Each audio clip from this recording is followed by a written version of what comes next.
네, 출애굽기 2장 16절에서 22절 말씀 함께 읽도록 하겠습니다. 미디안 제사장에게 7 딸이 있더니 그들이 와서 물을 길어 구유에 채우고 그 아비의 양무리에게 먹이려 하는데 목자들이 와서 그들을 쫓는지라. 모세가 일어나 그들을 도와 그 양무리에게 먹이니라. 그들이 그 아비 르우엘에게 이를 때에 아비가 가로되 너희가 오늘은 어찌하여 이같이 속히 돌아오느냐. 그들이 가로되 한 애굽 사람이 우리를 목자들의 손에서 건져내고 우리를 위하여 물을 길어 양무리에게 먹였나이다. 아비가 딸들에게 이르되 그 사람이 어디 있느냐. 너희가 어찌하여 그 사람을 버리고 왔느냐. 그를 청하여 음식으로 대접하라 하였더라. 모세가 그와 동거하기를 기뻐하며 그가 그 딸 십보라를 모세에게 주었더니 그가 아들을 낳으며 모세가 그 이름을 게르솜이라 하여 가로되 내가 타국에서 객이 되었음이라 하였더라. 아멘. 15절 하반절에 보면 모세가 바로의 낯을 피하여 미디안 땅에 머물며 하루는 우물 곁에 앉았더라 이렇게 말씀하고 있습니다. 모세가 바로의 낯을 피하여 미디안 땅으로 도망쳤는데 여전히 모세는 애굽의 지혜를 배운 사람이죠. 낯선 땅, 그 이방 땅에서 자신의 살 길은 타인에게 호의를 베푸는 일이죠. 여기에 보면 우물 곁에 기다려 앉았다가 도울 사람을 찾고 그 도울 사람을 찾아서 그 사람을 돕게 된다면 그 사람의 혜택을 입어서 도움을 받을 수 있지 않을까, 그러한 예상을 하고 있습니다. 이전에 야곱도 외삼촌에게 찾아갔을 때 이러한 행동을 한 것을 보았습니다. 야곱이나 모세나 둘 다 힘이 만만치 않았던 모양입니다.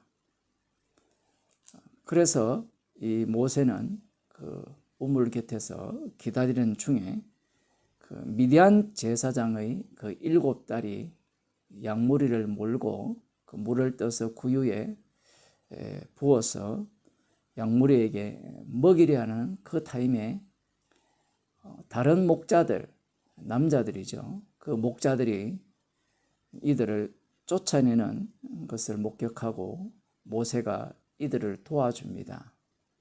그래서 미디안의 그 제사장 이드로의 7 딸이 그 몰고 온 양무리들에게 물을 다 마시게 했죠. 그런데 그것이 끝이었습니다. 모세의 예상이 빗나갔죠. 이 7 딸이 우리 집에 오셔서 음식을 잡수시고 우리 애가 감사를 표하겠습니다 이렇게 말을 했다면 참으로 좋을 텐데 이것으로 끝나버리고 집으로 돌아가 버렸습니다. 그런 상황에서 이 7 딸의 아버지가 르우엘이라는 이름인데 전능한 하나님이 나의 친구라는 이런 뜻인데 그 아비가 이렇게 묻습니다. 오늘은 어찌하여 이렇게 일찍 왔느냐라고 물으니까 한 애굽 사람이 우리를 도와주어서 그들의 목자들로부터 우리를 이렇게 건져내어서 양무리에게 물을 일찍 먹이고 이렇게 돌아왔다라고 하니까 왜 그 사람을 그냥 내버려 두었느냐 이렇게 책망을 합니다. 그리고는 곧장 청하여 음식을 대접하라 이렇게 지시를 내리죠.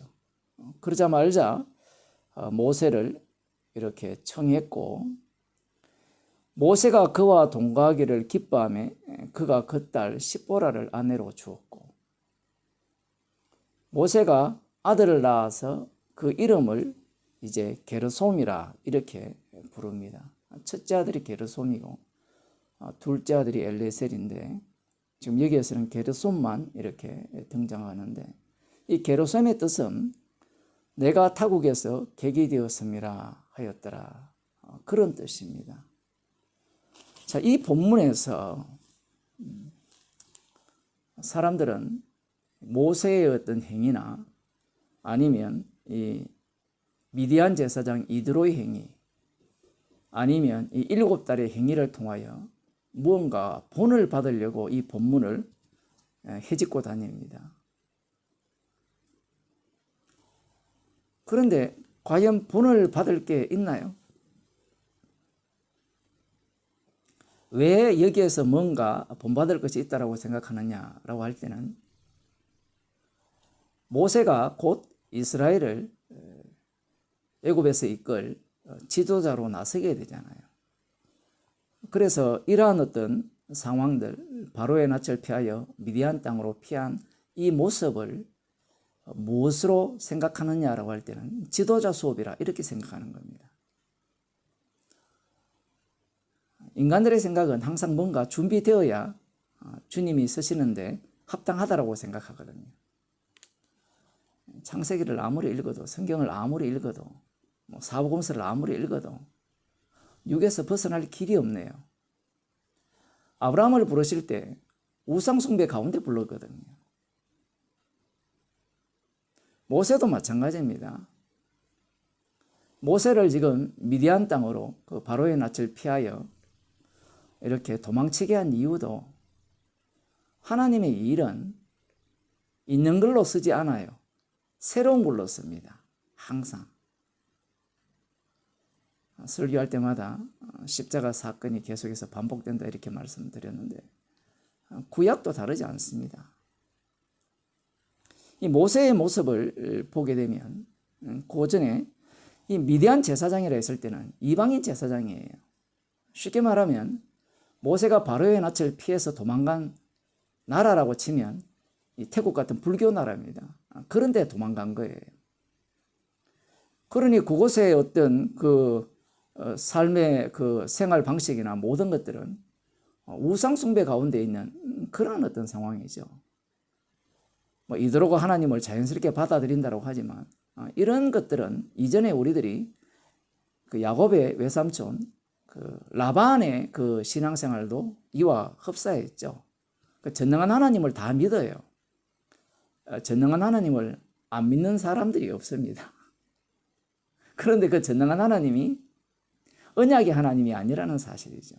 그러니 언약의 하나님이 아니기 때문에 이 전능한 하나님이 나의 친구라 하더라도 이들의 어떤 모습은 언약의 하나님과 전혀 다른 모습을 띠고 있는 겁니다. 그러니 이드로는 결국은 모세를 통하여서 자기의 이득을 취하려고 했고 손해볼 게 없잖아요. 7달이 있는데 그 남자들로 이루어진 그 목자들로부터 언제나 내쫓김을 당해서 이 양무리에게 물을 먹일 때 언제나 꼴찌, 집에도 언제나 늦게 해가 지고 돌아오는 그러한 상황이 계속 발생되니까 힘센 싸움꾼, 쉽게 말하면 그 노비죠. 힘센 노비를 하나 들여가지고 자기 이 집에 어떤 힘을 쓰는 사람으로 이렇게 데려다 놓는다면 굉장히 유리할 거라는 생각을 한 겁니다. 이익이 되지 않으면 모세를 자기 집에 이렇게 두면서 자기의 딸을 모세의 아내로 줄 리가 없는 겁니다. 그래서 이드로는 모세를 자기 집에 두려고 했고 모세도 이 일에 기꺼이 동의를 했죠. 갈 데가 없잖아요. 바로의 낯을 피하여서 도망온 상태인데 어디로 가겠습니까? 여기에서 뭔가 믿음을 찾아보기에는 불가능합니다. 어떤 믿음이 있어요, 여기에? 그냥 바로의 낯을 피해서 미디안으로 갔고 살 길을 찾았고 살 길을 얻었고 그리고 결혼했고 자식을 낳았습니다. 여기에서 이 모세가 독특한 반응을 보입니다. 그 아들이 태어났을 때 이 아들이 태어난 사건을 경험하는 거예요. 그 아들의 이름을 게르솜이라 하죠. 왜 게르솜이라 하느냐? 내가 타국에서 객이 되었다라는 겁니다. 정말 특이한 표현이죠. 미디안 땅으로 도망가서 아내를 취하여서 아들까지 낳았다면 그 땅이 타국이 될까요? 이방 나라가 될까요? 아니죠. 이제는 그곳이 내가 살 땅이 되는 겁니다. 그런데 여기에서 또 나그네라는 거예요. 이방 땅에서 나그네의 이중 표현입니다. 약속을 기억하고 있죠. 그 아브라함과 이삭과 야곱에게 하신 그 언약을 모세는 지금 이 아들을 낳음으로 말미암아 기억하고 있다는 겁니다. 나그네로서 돌아갈 곳이 있다는 거예요. 그러면 우리는 또 여기에서 이런 생각을 갖습니다. 모세는 한 번도 언약을 잊지 않고 약속을 잊지 않고 칼을 갈고 있었다. 이렇게 생각을 하겠죠. 언젠가는 내가 애굽에 가서 이스라엘 백성들을 구원해야 되겠다. 하나님께서 아브라함과 이삭과 야곱에게 하신 언약을 내가 이루어야 되겠다. 그렇게 생각을 했을 것 같지만 전혀 그렇지 않습니다. 그런데 관심조차도 없어요. 하나님께서 가라고 해도 안 가려고 하잖아요. 하나님께서 원하시는 것은 바로 쓸모없는 모세를 지금 만들려고 하는 겁니다. 바로의 딸의 아들로서 너무나 쓸모있는 모세가 되었다라는 거예요. 그러하기에 이 언약을 이루는데 이 모세는 적합하지 않는 겁니다. 그래서 하나님께서는 모세를 미디안 땅으로 밀어내시고 그곳에서 철저하게 이 하나님의 일을 함에 있어서 쓸모없는 인간을 만들었다라는 사실입니다.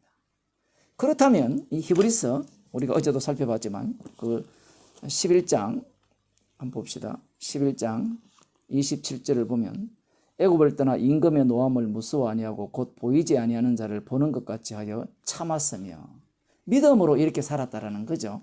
그러면 이 모세에게 믿음이 어디 있느냐? 이 얘기입니다. 이 말씀과 이 말씀이 뭔가 좀 맞아야 되는데 믿음으로 참았다? 보이지 아니하는 하나님을 보는 것 같이 하여 참았다? 뭐 그런 내용이 찾아볼 수가 없는 겁니다.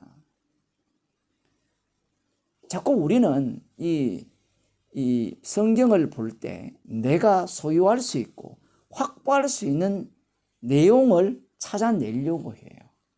그런데 히브리서에서 성령 받은 사도 바울이 이 내용을 들여다볼 때는 성령으로 들여다보는 겁니다. 우리가 볼 때는 모세가 피해서 자기가 살 길을 찾았고 잔머리를 굴렸고 이드로는 자기의 이익을 위해서 모세를 취해서 자기의 딸 십보라를 주었고 그냥 결혼했으니까 자식이 낳아지는 것이 당연한데 이 모든 전체가 믿음으로 되어진 일이라는 거예요. 믿기 어렵죠. 그러니까 믿지 말아야 돼요. 우리는 안 믿어야 돼요. 그런데 자꾸 우리는 성경을 통해서 믿으려고 한단 말이에요.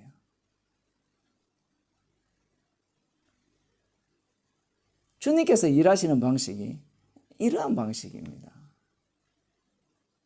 우리들이 갈등하는 게 이런 부분이죠. 복음을 듣고 예수님을 믿은 이후에 우리의 삶이 언제나 하나님의 말씀에 부합한 삶을 살고 싶잖아요. 너희가 먹든지 마시든지 하나님의 영광을 위해서 하라 이렇게 말씀을 하시고 사나 죽으나 그리스도의 것이라 이렇게 이야기를 하니까 우리들은 고민이 되는 겁니다. 밥 먹는 것부터 모든 생활하는 모든 부분까지 정말 하나님께 영광이 되어야 된다라고 생각하는 거예요. 교회에서도 그렇게 가르치죠.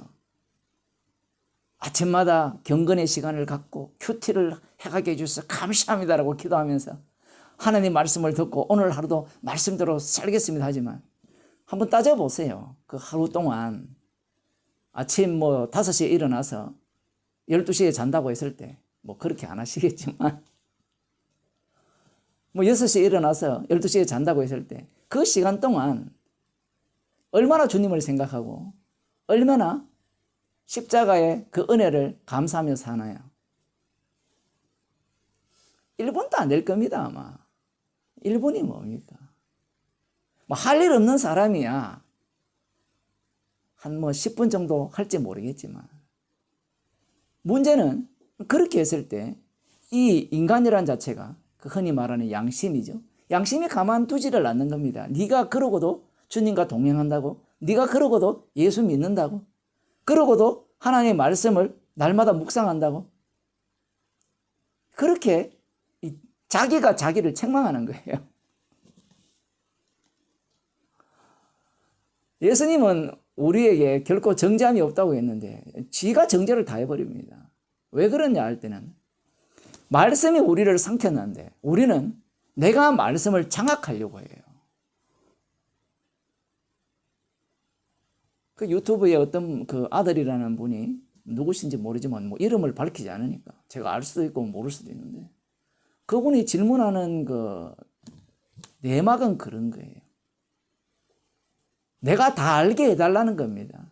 제가 그 원하는 걸 알고 있어요. 그런데 원하는 답변을 안 해주죠. 말씀은 우리에게 원하는 답변을 해주는 게 아닙니다. 십자가를 전가하죠. 이런 말씀들이 우리가 볼 때는 별로 쓸모없으니까 계속해서 쓸모있게 만들어내려고 하는 거예요. 성경을 읽으면서. 가치 있게.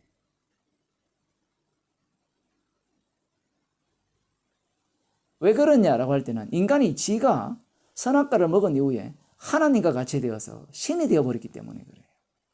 말씀조차도 자기가 다 알아야 된다는 겁니다. 그게 선악과 따먹은 자들의 본성이죠. 알아서 어디에서 먹으려고 그럽니까? 지금 성경을 읽어보면 모세가 아브라함과 이삭과 야곱에게 하신 언약을 몰라서 지금 이렇게 삽니까? 주님께서 사건을 일으켜버리니까 그 사건 속에 휘말려버리죠. 휘말려버리니까 자기가 뭐 이스라엘 백성들을 구원하려고 덤벼드는데 이스라엘을 구원하기는커녕 자기가 어디로 빠져들어가 버립니까? 우상숭배 세계 속으로 들어가 버려요. 갈대아 우르로 다시 돌아가 버립니다. 모세부터 출애굽을 해야 되는 거예요. 주님께서는 우리를 날마다 무엇으로 만듭니까? 제로로 만들어요. 없음으로 만듭니다. 날마다 우리를 죽이시고 주님이 새롭게 만드시는 새로운 피조물로 그 십자가의 피를 자랑하는 그러한 인생으로 우리를 날마다 새롭게 만드시는 겁니다. 그러니 우리가 알고 포착하고 붙들고 나아갈 수 있는 그러한 영역이 없어요. 이 선악과를 표현을 부드럽게 할게요. 선악과를 먹어서 인간들이 아는 것은 지가 알아서 지가 알면서 뭔가 주의 일을 헤쳐나갈 수 있다라고 생각하는 거예요. 이게 교회에서 먹히는 거잖아요. 그러니 교회 자체가 이미 악마가 지배하고 있는 세상입니다. 교회는 모든 게 가르침이고 인간의 행위를 요구한다라는 거예요. 아까 제가 그 어떤 질문에 대한 그 말씀을 드렸는데 헌금을 하느냐 안 하느냐 사람들의 관심은 어떻게 하면 하나님의 뜻대로 헌금을 하느냐 여기에 관심이 있잖아요. 결국은 지 행위를 이야기하잖아요. 그럼 헌금을 안 하는 것은 행위가 아닙니까? 또 행위예요. 인간이 하는 모든 일들은 다 행위입니다. 문제는 그리스도 안에 있느냐 밖에 있느냐의 문제예요. 그리스도 안에 있는 자는 무엇을 해도 어린 양의 피가 눈앞에 선하게 보이고요. 그리스도 밖에 있는 자들은 무엇을 해도 무엇을 했느냐 이렇게 한 것이 십자가 은혜를 아는 백성으로서의 선한 일이지 옳은 일이지 하나님 뜻에 부합한 일이지 저렇게 헌금하는 것은 십자가를 모르는 자들이 하는 나쁜 일이지 늘 선악으로만 구별할 줄밖에 몰라요. 왜? 자기가 신이기 때문에 그래요. 말씀이라는 것은 주께서 우리에게 환경을 이렇게 만드셔서 죄인 만들어서 그 피를 자랑하게 하는 겁니다. 그 속에 휘말린 자들이 주의 백성입니다. 지금 모세는 언약 안에 있는 거예요. 그러니 언약 안에 있기 때문에 언약 밖에 있는 자들이 모세를 볼 때는 막 사는 겁니다. 막 살다가 아들 하나 태어나니까 게르솜이라는 이름을 지으면서 그죠? 쉽게 말하면 하루 종일 돈 번다고 미쳐 있다가 밤늦게 이 밤 11시에 우연히 유튜브 돌리다가 말씀 들어보니까 이야, 내가 정말 십자가 외에는 잘할 게 없구나. 이런 꼴이에요. 표현을 하자면. 그 모습 자체가 그리스도 안에 있다는 증거입니다. 기도하시겠습니다. 하나님 아버지, 주께서 친히 인간의 손을 빌리지 않고 언약을 세우시고 죄인을 통하여 주님 홀로 십자가에서 다 이루셨음을 날마다 죄인 만드셔서 십자가만을 증거하게 하셔서 그 일들을 드러내심을 저희들이 늘 체험하는 주의 백성이 되게 하여 주옵소서. 말씀을 소유하고 그 말씀대로 살아가려는 자들이 아니라 말씀 속에서 살려지는 주의 백성이 되게 하옵소서. 예수님 이름으로 기도드리옵나이다. 아멘.